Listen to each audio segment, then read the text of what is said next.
안녕하세요. 현대일직신 2012 입시 전략 아는 만큼 대학 간다 이주연입니다.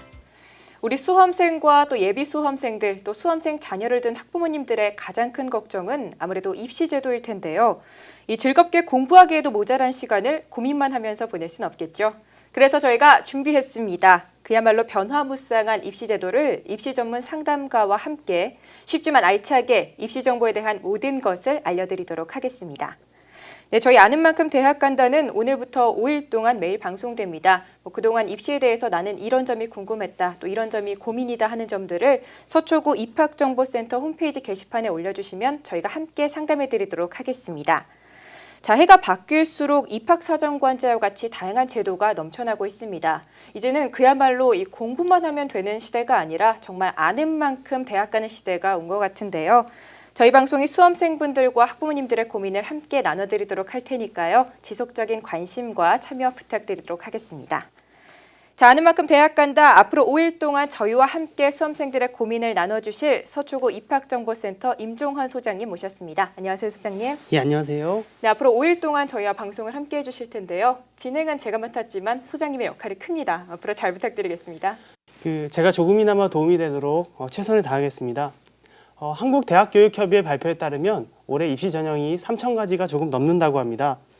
참 어렵고 복잡해 보이지만 실제로 입시제도의 틀만 이해하고 전문 용어 몇 가지만 알고 나면 그다지 어렵지가 않습니다. 더구나 이렇게 복잡한 입시제도는 내게 맞는 입시제도를 찾아서 준비할 수 있는 능력만 있다면 오히려 기회가 될 수도 있습니다. 요즘 본격적인 입시 시즌이 다가왔는데요. 학교가 시끌시끌하죠. 이 프로그램이 고3 수험생들은 물론이고 예비 수험생분들에게도 조금이나마 도움이 됐으면 합니다. 네, 앞에서 말했듯이 저희 방송이 앞으로 5일 동안 매일 진행되는데요. 이 수험생분들과 학부모님들께서 앞으로 방송이 어떻게 진행될지 궁금해하실 것 같아요. 미리 소개 좀 해주세요. 예, 제한된 시간 동안 대학 전형들을 모두 설명해 드릴 수는 없을 것 같습니다. 하지만 대학별로 공통된 전형 요소 그리고 대학에서 학생들을 어떻게 선발하는지 선발 프로세스에 대해서 간단하게 들여다볼 수 있을 것 같습니다. 오늘 첫 시간에는 대학 입시 제도를 개괄적으로 살펴보고요. 자주 하시는 질문들이나 입시 용어에 대해서 알아보려고 합니다. 그리고 두 번째 시간에는 올해 수능에 바뀐 점을 살펴보고 학생부의 중요성 그리고 학생부가 대학 입시에서 어떻게 반영되는지 살펴보려고 합니다. 3회에는 입학사정관 제도에 대해서 들여다보고 4회에는 논술, 면접, 그리고 적성검사를 어떤 학생들이 어떻게 준비해야 되는지 알아보겠습니다. 그리고 마지막 5회에는 올해 2012 학년도 입시에 대해서 총괄적으로 알아보고 대학들의 전형 계획, 지원 전략을 살펴보겠습니다. 네, 단기간 방송이 되는 만큼 이 3,000가지가 넘는 입시 전형에 대해서 이 핵심적인 내용으로만 꾸며주시길 부탁드립니다. 네, 방송을 보고 계신 우리 수험생들이나 학부모님들은 이번 기회를 놓치지 마시기 바랍니다. 그동안 입시에 대해 궁금했던 점이나 고민이 있다면 지금 바로 서초구 입학정보센터 홈페이지에 글을 남겨주시면 되겠습니다. 방송을 통해서 여러분의 궁금증을 풀어드리도록 하겠습니다. 네, 소장님. 제가 처음 인사드릴 때 서초구 입학정보센터 소장님이라고 소개를 해드렸는데요. 일단 입학정보센터가 어떤 곳인가요? 예, 그 서초구 입학정보센터는 서초구청과 서울교육대학교가 공동으로 운영하는 교육지원기관입니다. 학생과 학부모님들을 대상으로 1:1 상담을 진행하고 있고요. 대학생들의 공부법 멘토링이나 서초구 관내 고등학교의 교육신문을 발행하는 일도 병행하고 있습니다. 네, 청소년들에게 아주 유용한 기관이라는 생각이 드는데요. 이 상담을 받으러 오는 청소년들이 많을 것 같아요. 주로 어떤 상담을 받게 되나요? 예, 그 학부모님들이나 학생분들의 상담이 많은데요. 전체적으로 상담을 원하시는 분들의 스펙트럼이 아주 다양합니다. 어떤 학생이나 학부모님들은 전문가보다 더 잘 알고 있으시고요. 또 어떤 학부모님들은 입시의 기초적인 용어도 잘 모르시는 분들이 많이 있습니다. 일반적인 질문은 간단합니다. 예를 들면 제가 학생부 2.5등급인데 중앙대 청소년학과에 가고 싶다. 혹은 우리 학교 선배가 3등급인데 성균관대에 합격했는데 나는 어떻게 안 될까요? 이런 질문들이 좀 많이 있습니다. 지금 내 성적으로 지금 내가 가진 상황에서 좀 더 좋은 대학교에 가고 싶다는 것이 대입 상담의 기본이긴 합니다. 질문은 아주 간단하지만 그 대답은 간단하게 드릴 수가 없는 경우가 많죠. 된다 안 된다라고 미리 말씀드릴 수가 좀 없으니까요. 그동안 상담을 진행하면서 느끼는 것이 대학 그리고 언론 매체라든지 고등학교에서 많은 입시 정보를 공유하려고 노력을 합니다. 그럼에도 불구하고 수험생들과 대학이 알고 있는 입시 정보의 괴리가 상당히 큽니다. 그렇다면 현실에서 학생을 뽑는 것은 대학교고 우리가 굳이 알아야 된다면 대학교에서 어떻게 학생을 뽑는지를 이해하도록 노력을 해야 됩니다. 그래서 이번 프로그램 내내 대학에서 학생들에게 바라는 것이 무엇이고 어떻게 뽑는지를 중점적으로 살펴보려고 합니다. 네, 소장님이 해주시는 얘기를 듣고 있으니까 우리 아는 만큼 대학 간다 프로그램이 점점 더 기대가 되는데요. 네, 수험생과 학부모님들이 꼭 알아야 하는 대학 입시 제도에 대해 꾸며지는 만큼 많은 관심과 참여 부탁드립니다.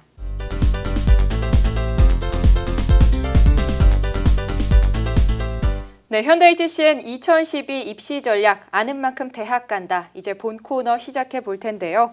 네, 본격적인 입시 시즌이 돌아왔습니다. 소장님, 2012학년도 입시 일정은 어떻게 되나요? 예, 2012학년도 입시 일정을 살펴보면 9월 8일부터 수시 모집이 시작이 됐습니다. 다만 수시 모집 중에서 입학사정관이 포함된 전형은 8월 1일부터 한 달 일찍 시작이 됐죠. 입학사정관제 내실을 기하기 위해서 입학사정관이 참여하는 전형에 대해서는 대학들에게 한 달의 더 여유 기간을 줬습니다. 12월 12일부터 14일까지가 되면 수시 모집에 합격한 학생들이 등록을 하고요. 그 밑에 보시면 재밌는 것이 있는데 올해 처음으로 수시 모집에서도 미등록 인원을 충원하게 됐습니다. 12월 20일까지 수시 모집에 미등록 인원을 충원하게 됩니다. 여기까지가 수시 모집에 대한 일정이고요. 수학능력 시험 일정을 살펴보시면 11월 10일 날 시험을 보면 11월 30일 날 성적이 나옵니다. 그리고 나서 한 달 정도 기다렸다가 수시 모집이 끝난 이후에 12월 22일부터 정시 모집이 시작이 됩니다. 1월 달에는 정시 모집의 대학별 전형이 있는데요. 실제로 정시 모집에서는 대학별 전형이 많지 않으니까요. 그다지 염두에 두지 않으셔도 되고요. 2월 달이 되면 미등록 인원 합격을 포함해서 정시 모집 전체 합격을 완료합니다. 네, 2012학년도 입시는 입학 사정관제 때문인지 예년과 달리 한 달 정도 빨리 시작하는 것 같은데요. 정말 매년 어김없이 뭔가가 달라지긴 하는 것 같습니다. 소장님, 이 대학 입시 제도가 이렇게 변동이 많고 복잡한 이유는 무엇인가요? 예, 대학 입시 제도가 참 많이 복잡한 이유에 대해서 중고생 자녀를 두신 부모님들이 많이 물어보십니다. 오늘 그래서 그 이유를 간단히 살펴보는 시간을 갖겠습니다. 표를 보시면 대학 입시에 3주체가 나와 있습니다. 정부라고 하면 교육과학기술부, 교과부를 얘기하는 걸 거고요. 대학은 대학들, 그리고 학생과 학부모들 이렇게 세 주체가 있는데 정부에서는 대략적인 입시제도의 틀만 만듭니다. 올해 수능은 EBS와 연계하겠다. 그리고 입학사정관제를 단계적으로 확대하겠다. 이런 것들은 정부가 결정을 하고 그러면은 정부의 결정을 바탕으로 대학과 학생들이 이제 본격적으로 치열하게 머리싸움을 하기 시작합니다. 대학은 좋은 학생을 뽑으려고 노력을 하고요. 학생은 좋은 대학에 가고 싶어 하죠. 대부분의 많은 분들이 학생이 좋은 대학에 가고 싶어 한다는 부분들은 잘 알지만 대학에서 좋은 학생을 뽑고 싶어 한다는 것에 대해서는 생각보다 다 생각을 잘 안 하십니다. 요즘의 복잡한 입시 제도는 대학들이 좋은 학생을 뽑고 싶어 하는 의지 때문에 생겨나고 있는 일입니다. 과거의 입시 제도에서는 대학들이 좋은 학생을 뽑고 싶어도 뽑을 수가 없었습니다. 수능을 60만 명이 보면 1등부터 60만 등까지 줄을 세우고 나서 1등부터 3,000등은 서울대학교 가고 3,000등부터 만등까지는 연세대 고려대 갔습니다. 대학들은 뒷짐지고서 오는 학생들을 받아들일 수밖에 없는 입장이었는데요. 2008학년도부터 입학사정관제를 비롯해서 수시 모집이 확대가 되면서 대학들이 학생 선발권을 갖기 시작했습니다. 이제는 대학들이 먼저 나서서 좋은 학생들을 뽑으려고 노력을 하는데요. 기존처럼 학생 성적과 학생 이름만 보고서 뽑았던 것이 아니라 학생들의 다양한 비교과 영역, 자기소개서나 포트폴리오 이런 다양한 것들을 보고서 뽑을 수가 있습니다. 이렇게 되니까 공부를 잘하는 학생도 좀 다른 부분들이 많이 부족하다 싶으면 뽑지 않을 수도 있고요. 공부를 좀 못하는 학생인데도 다른 부분들에서 잠재력이 있으면 과감하게 뽑기도 합니다. 대학들이 이렇게 서로 뽑기 경쟁을 하다 보니까 지금의 입시 제도가 많이 복잡한 건데요. 아마 앞으로도 계속 복잡할 겁니다. 대학들에게 줬던 이런 학생 선발권을 다시 나라에서 뺏기는 쉽지 않을 테니까요. 네, 입시 제도가 복잡한 이유가 따로 있었군요. 네, 그런데 수험생들의 이런 또 혼란을 흠타서 유사 사교육이 극성이라는 소식이 또 언론에 자주 오르내리고 있는데요. 학생들이 어떻게 준비하면 되는 건가요? 예, 사교육이 효과가 있다 없다를 제가 이 자리에서 논할 부분은 좀 아닌 것 같고요. 다만 학교에서 학교 선생님들께서 학교 생활에 충실하면 대학 충분히 갈 수 있다라고들 말씀 많이 하시는데 그게 맞는 말씀입니다. 많은 학생들이 학교 밖에 나가면 보물섬이 있을 것처럼 생각을 하지만 실제로 학교 밖에 나가면 아무것도 없습니다. 예, 실제 학생들이 생각하는 것 이상으로 대학교를 갈 때 학생부의 위력이 아주 강하고요. 그리고 앞으로 점점 더 강화되고 있습니다. 학생들은 뭔가 특별한 것을 해야 된다고 압박감에 시달리지만 실제로 별로 도움이 되지 않는데 힘을 빼는 경우가 많이 있고요. 학교 생활에 충실했던 친구들이 너무 쉽게 대학교에 가는 사례들이 많이 일어나고 있습니다. 네, 소장님께서 입시제도에 대해 알기 쉽게 큰 그림을 그려주셨는데요. 설명해 주시는 동안 중간중간 용어가 많이 등장했어요. 아직 예비 수험생들에게는 약간 생소할 수도 있을 것 같은데 우리가 알아둬야 할 용어는 어떤 게 있을까요? 예, 그 기초 용어를 몇 가지 살펴보겠습니다. 정시, 수시 이런 얘기 많이들 들어보셨을 텐데요. 네. 정시는 아주 간단합니다. 말 그대로 정해진 시기에 학생을 뽑는다는 것이죠. 정해진 날 수능을 보고 정해진 날에 가나다군으로 지원을 해서 대학에 가는 겁니다. 그리고 정시 모집을 빼고 나머지를 전부 다 수시 모집이라고 합니다. 수시 모집은 큰 기간을 설정을 해주고 대학들이 그 기간 중에 수시로 아무 때나 뽑을 수 있는 것을 말하는 거죠. 네, 정시와 수시, 저도 이제 옛 기억이 막 새록새록 떠오르는데요. 다음으로 설명해 주실 용어는 어떤 용어가 있을까요? 예, 그 학교 생활 기록부, 교과, 비교과 이런 얘기도 많이 들어보셨을 것 같습니다. 학교 생활 기록부는 말 그대로 학생의 학교 생활을 기록한 장부입니다. 학교 생활 기록부를 들여다보면 학년별, 과목별 성적도 있고요. 그리고 출석 점수나 결석, 그리고 자격증, 봉사활동, 수상 경력 이런 내용들도 학생부에 담겨져 있습니다. 네, 근데 저희 때는 사실 이 학교 생활 기록부의 비중이 그렇게 높지는 않았거든요. 요즘은 어떻게 되나요? 예, 요즘은 학교 생활 기록부의 영향력이 아주 지대하고요.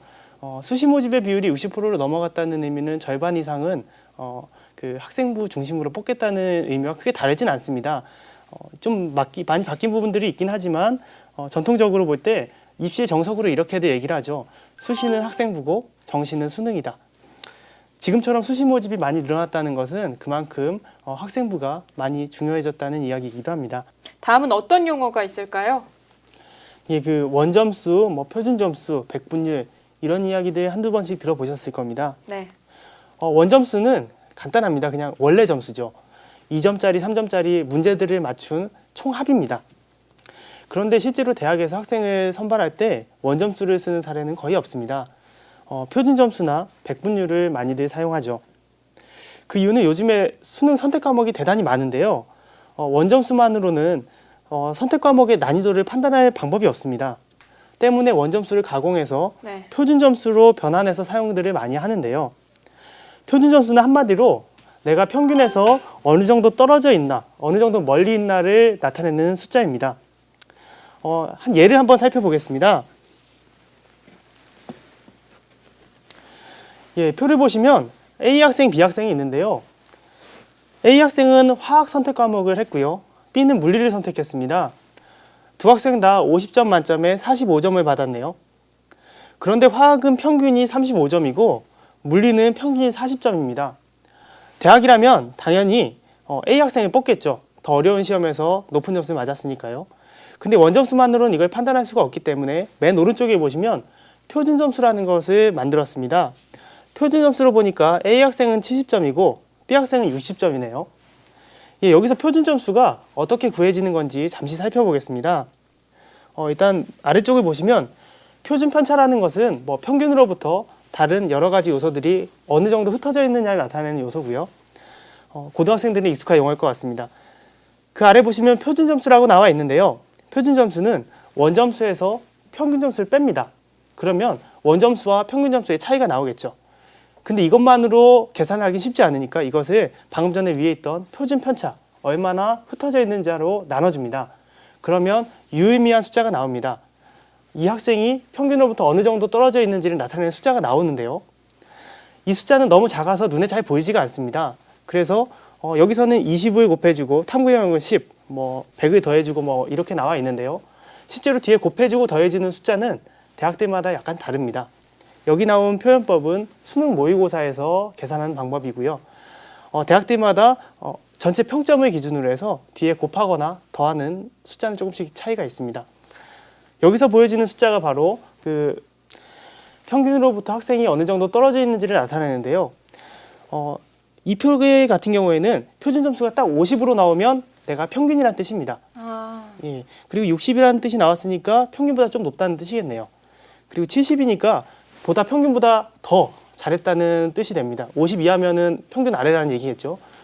이 계산법 같은 경우에는 50을 기준으로 위아래를 나타내는 거고요.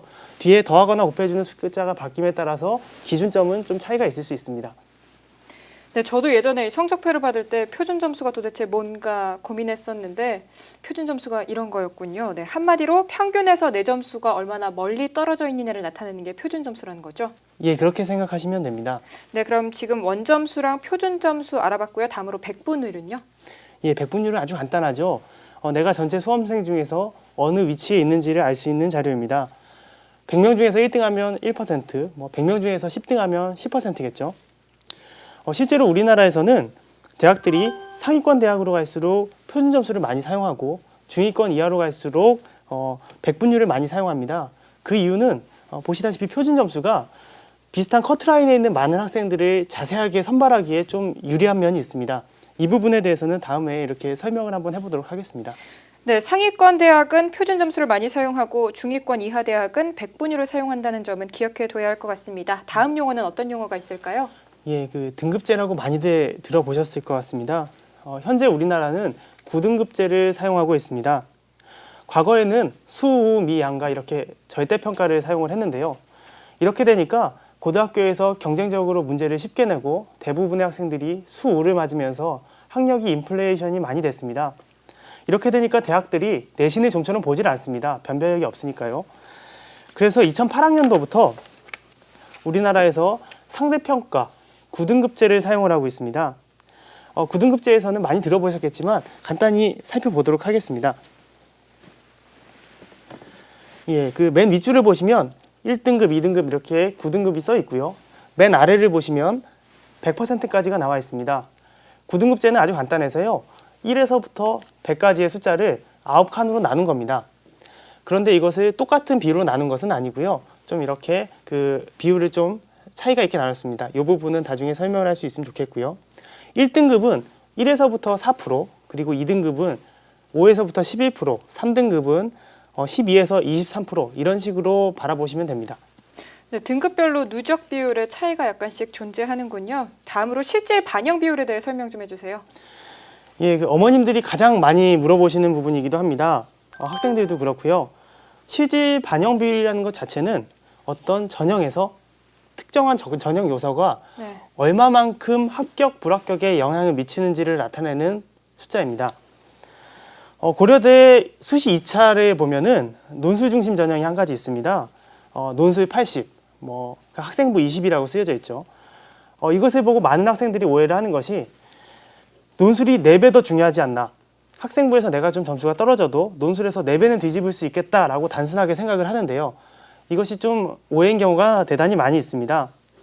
실제로 논술에서 80이라고 써 있는 것이 실제로 얼마만큼의 영향력을 미치는지를 살펴보려면 각 전형 요소들의 최고점과 최저점을 살펴봐야 됩니다.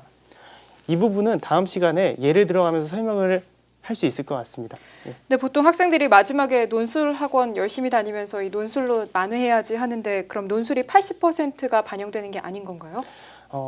퍼센트라는 부분들을 좀 고지고대로 얘기하기는 좀 어렵고요. 실제로 이런 경우가 있을 수가 있습니다. 80%라고 얘기를 하지만 실제로 논술에 있는 친구들 대부분이 거의 대부분 만점을 받는다든지 특정 점수대에 모여 있을 수가 있습니다. 그리고 학생부 같은 경우에는 20% 반영을 한다고 하지만 등급에 따라서 차이를 많이 둘 수가 있는 거죠. 그렇게 되면 실제로 논술을 잘 보더라도 학생부를 뒤집을 수가 없는 사례가 많이 발생을 합니다. 네, 다음 시간 설명이 기대가 됩니다. 다음 용어 계속해서 설명해 주세요. 예, 그 정시 모집에서 3+1, 2+1 이런 얘기들 많이 들어보셨을 겁니다. 3+1이라는 것은 언어, 수학, 외국어 이렇게 주요 교과목 3가지는 전부 다 보고 플러스 1은 탐구 과목 중에서는 한 가지만 본다는 뜻입니다. 2+1은 마찬가지로 언어, 수리, 외국어 중에서 2과목을 볼 수 있고 그리고 탐구는 한 과목 보겠다 이런 뜻이라고 볼 수 있습니다. 네, 계속해서 마지막 용어 설명해 주세요. 예, 그 수시 모집 최저 학력 기준을 설명할 때 많이 나오는 용어인데요. 2개 영역 1등급, 3개 영역 2등급 이런 얘기들 많이 들어보셨을 것 같습니다. 예를 들어 설명하면 경희대학교 한의과대학 같은 경우가 교과 우수자 전형으로 수시 모집 전형에 합격을 했더라도 수능을 봤을 때 2개 영역에서 1등급을 받지 못하면 합격이 취소가 됩니다. 실제로 보면 최저 학력 기준이 미달해서 수시 모집에서 탈락하는 안타까운 경우가 많이들 있습니다. 네, 그럼 등급은 아까 설명하셨던 학생부 교과 점수나 아니면 수시 모집에서 대체로 사용되는 건가요? 예, 그렇죠. 예. 네, 지금까지 수험생들이 꼭 알아둬야 할 입시 용어까지 살펴봤습니다.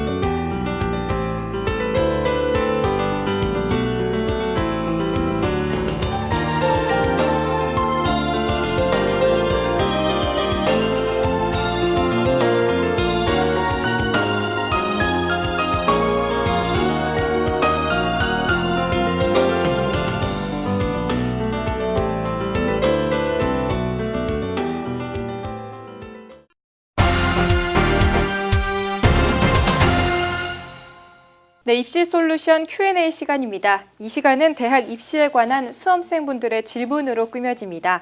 입시에 관해서라면 어떤 종류의 질문도 괜찮고요. 또 고민도 상관없습니다. 게시판에 올려주시면 지금 이 시간에 소개해드리도록 하겠습니다. 네, 소장님. 오늘 첫 시간인 만큼 이 수험생과 학부모님들이 가장 궁금해하는 질문으로 제가 골라봤는데요. 먼저 첫 번째 질문입니다. 네, 올해는 처음으로 수시 모집에서 이 추가 모집을 실시한다고 하는데요. 이 수시 모집의 실제 비중이 어떻게 되는 건가요? 예, 실제로 수시 모집의 비중이 많이 커지는 거라고 보시면 됩니다. 지난해까지만 해도 수시 모집에서 결혼이 발생하면 전부 정시 모집에서 뽑았습니다.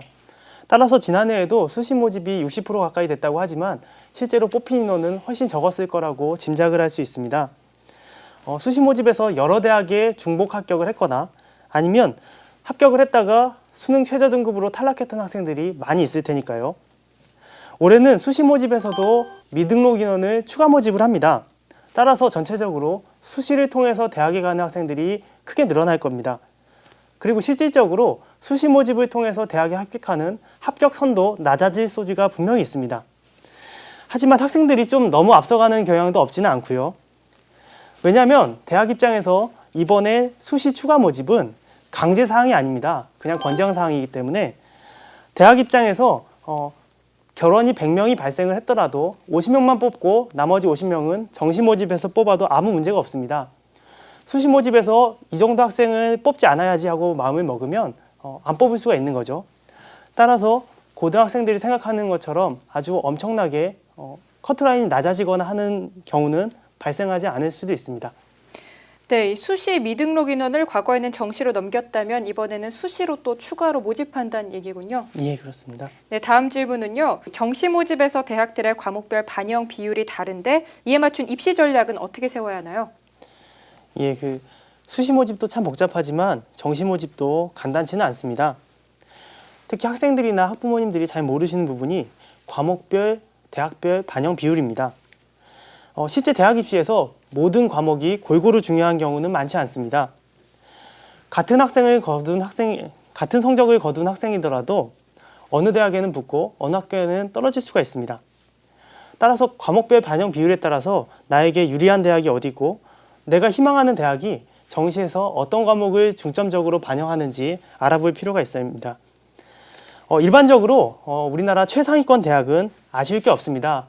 모든 걸 잘하는 학생들이 충분히 지원을 하죠. 때문에 이런 학생들은 모든 과목을 골고루 다 잘하는 슈퍼맨을 원합니다.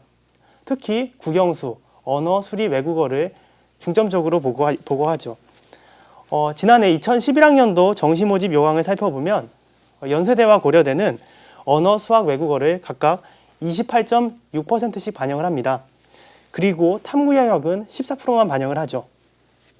서울대는 반영 기준이 약간 다르므로 오늘은 설명하지 않겠습니다. 보셨듯이 주요 대학들은 국영수를 잘하는 학생을 특히나 좋아하고요. 여기서 이제 조금 더 중상위권 대학으로 내려갈수록 국영수의 비율이 조금 균등해지거나 작아지는 경향이 있습니다. 홍익대학교를 보면은 언어, 수학, 외국어, 탐구 영역이 각각 4분의 1, 25%씩 반영을 합니다. 그리고 한국외국어대학교의 경우에는 언어 27.5%, 그리고 수리 20%, 외국어 40%, 탐구 12.5%를 반영합니다. 외대의 특징은 외국어, 언어 영역을 각별히 많이 본다는 특징이 있겠네요. 그리고 다음을 살펴보시면 국민대학교 같은 경우에는 언어 영역을 30%, 그리고 수리 영역을 10%, 외국어 35%, 다음에 탐구 영역 25%를 봅니다. 수리의 비율이 10% 아주 낮죠. 그리고 한성대, 경원대, 경기대학교 같은 경우에는 아예 수리 영역의 수능 점수를 반영하지 않습니다. 이것들은 대학들이 의도적으로 그러는 건데요. 수학을 잘 못하는, 그렇지만 다른 과목은 아주 우수한 학생을 받으려고 전략적으로 수리 영역을 낮춰보는 겁니다. 학생들이 때문에 준비하기가 상당히 좀 난해한 경우가 있을 겁니다. 하지만 공부하는데 왕도는 없고요. 고등학교 1, 2학년 때는 특정 과목 생각할 필요 없이 골고루 모든 과목을 잘해야 됩니다. 내가 아직 무슨 과목을 잘하고 무슨 과목을 못하는지 속단하긴 이르죠. 하지만 3학년이 돼서 3월달 그리고 6월달 모의고사를 보면 이제 전략적으로 과목을 선택할 필요가 있겠습니다. 선택과 집중이라는 말은 좀 멋있긴 하지만 실제로 어떤 과목을 포기한다는 거고 내가 그동안 열심히 공부했던 과목을 버리라는 뜻이기 때문에 실제 고등학생들이 생각처럼 그렇게 선택과 집중을 잘 하지 못합니다. 하지만 실제로 대학 입시에 성공하는 사례를 보면은 과감하게 선택과 집중을 하는 경우가 많이 있으니까요. 학생들도 좀 더 전략적인 판단을 할 필요가 있겠습니다. 네, 최상위권 대학은 모든 과목을 골고루 잘해야 하고 중위권 대학으로 갈수록 언수의 비중이 낮아지지만 특히나 수리 영역의 비중이 더 낮아진다는 얘기죠. 각 학급별 반영 비율이 다른 만큼 잘 살펴봐서 정말 선택과 집중을 해야 할 것 같습니다.